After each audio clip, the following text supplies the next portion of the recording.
Yeah, it was actually a housemate commented on me struggling with writing a letter, and she said that it seemed I was quite dyslexic, which I didn't agree with at the time.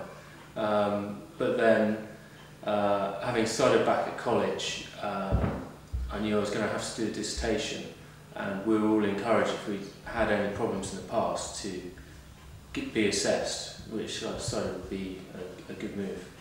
Yeah, I've always had problems with spelling and grammar, so going back into education I felt it might be a particular problem, so I felt I needed additional help.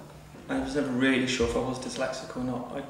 I'd kind of managed up to this point to get by, but then as it neared the time I began to get kind of more interested actually in finding out if there was something perhaps wrong with it. As I can spell relatively well, I can kind of read, but I'm very disorganised and lose things a lot. I'm very forgetful, but I'll just put that in being stupid.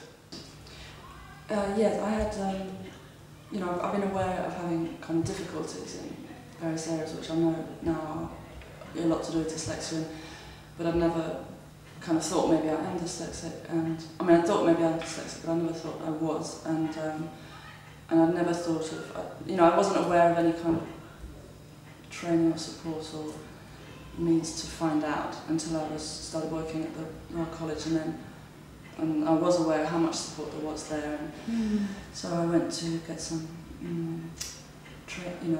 the pre-assessment screening, I think it's called. I have two kids, so a 4-year-old and a 2-year-old. And her books were becoming more and more difficult for me to read, and I would jump things. And I said, look, I kind of have to deal with the fact that I don't read very well. And then I spoke to a friend of mine who's a doctor, and I said, look, I have problems reading. And she said, just go to your GP and ask him to refer you to get assessed if you're dyslexic. So I went to a GP. And I had to make an excuse to see him, so I asked him about some vaccination for my kids, and I said, oh, by the way, can you refer me to get tested for my dyslexia? And he looked at me and he was like, what? Excuse me, madam, come again? What did you say? And I'm like, I'm dyslexic, or I think that I am, but I need to take a test. And he said, well, I don't know anyone, because I only get parents who bring their children who think that they are dyslexic, so I don't know what to do.